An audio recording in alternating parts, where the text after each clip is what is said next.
Time now for your forewarned weather with Chief Meteorologist Alana Brophy. Okay, we're going to head over for another check of that forecast on a bit warmer of a day. Yeah, a little bit, Alana. Not bad, right? Listen, better than the 30s we saw yesterday. Those were low to mid 30s, but today bouncing back to average. Sun setting over Utah Lake.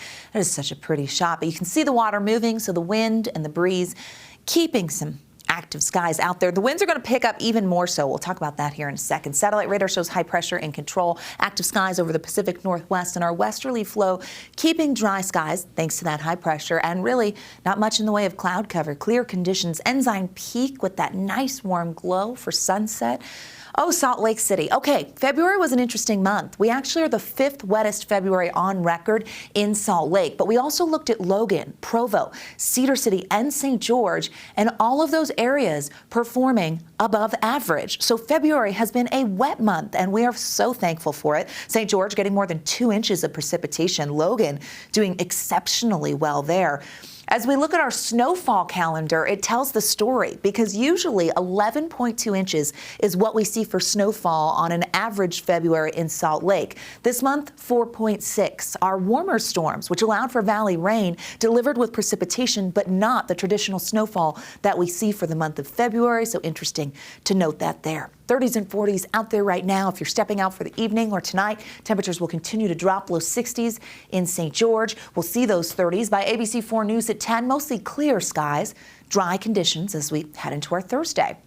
The winds, though, begin to pick up rolling into tomorrow. High pressure still holds on, but increasing cloud cover and increasing southwesterly flow could start to get gusty. A wind advisory has been issued that goes into effect at 2 p.m. for a portion of the West Desert.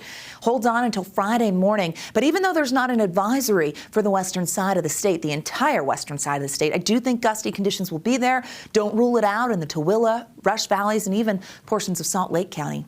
Futurecast shows that high pressure, but then things start to change. We get a cold front tracking through, and we get some shower potential late Thursday for Cache Valley and into Friday morning. Valley rain, mountain snow setup, and we are going to see that throughout our Friday, but then things begin to change. Another front moves on through. Here we are by Friday evening, valley rain, mountain snow. And that next one is strong. It is an organized cold front, similar to what we saw yesterday, and it's going to open the door for that colder air and for the transition of valley rain over to valley snow. That potential really going to knock down temperatures as the front drags through the afternoon and into the evening on Saturday, the state, and allows for a heavier band of precipitation. Mountains are expecting accumulating snow, and you cannot rule out valley snow at this point Saturday with those cold temps. We do have a winter storm watch for the mountains north of I-80. This is Thursday through Saturday evening, accumulating snow on the way with periods of precipitation. Overall, Futurecast snow takes you through Sunday, and this goes all the way down to the Cedar City area, so Iron County, and you can see that in the northern and central mountains heavily favor the western Uintas, and the northern mountains could get hit hard depending on how early that front moves through. Looks like between noon and 6, our model loves around 2, but you're going to know because the precipitation changes very quickly. Not all models agree on that right now. We know it's coming. I think southwesterly winds will allow for some areas to hit the upper 50s, maybe even 60 in Salt Lake tomorrow. 40s, 50s, and 60s on the eastern side of the state, 66 in St. George. Washington County doesn't get away from this storm either. They're not going to see snow, but they will see rain for the weekend, with temperatures dipping back into the 50s, slight chance lingering into the beginning of next week. 60s with the help of those very windy conditions. Now, Friday and Saturday, we are going to see strong winds. Forewarning you now, very gusty conditions ahead. Temperatures drop to the 50s, then the 30s following the front.